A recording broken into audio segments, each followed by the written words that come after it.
નમસ્કાર દર્શક મિત્રો, હું છું રાહંગ તમારી સાથે મારી યુટ્યુબ ચેનલ રાહુલ બારિયા પર તમારું સ્વાગત છે।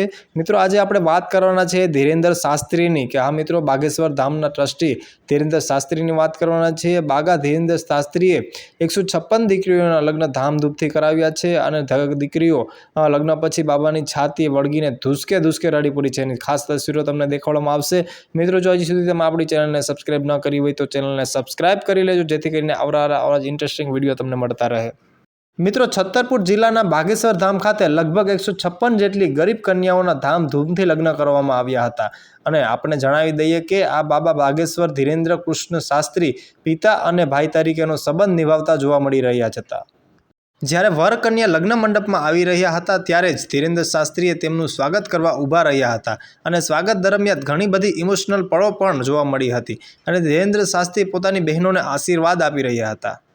ત્યારે ઘણી બધી બહેન દીકરીઓ રડતી જોવા મળી હતી। જોકે આ સમયે બાબા દીકરીઓને માત્ર સાંત્વના આપી રહ્યા હતા। આ દીકરીઓ ગરીબ પરિવારની હતી અને દીકરીઓના લગ્ન કરવા માટે આર્થિક રીતે તેમના મા બાપ સક્ષમ ન હતા। ત્યારે બાબાએ દીકરીઓના લગ્ન ખૂબ જ ધામે ધૂમે કરાવ્યા હતા અને તેઓએ વરરાજાના ફોનમાં સેલ્ફી પણ લીધી હતી અને આ દ્રશ્યને લોકો જોતા જ રહી ગયા હતા।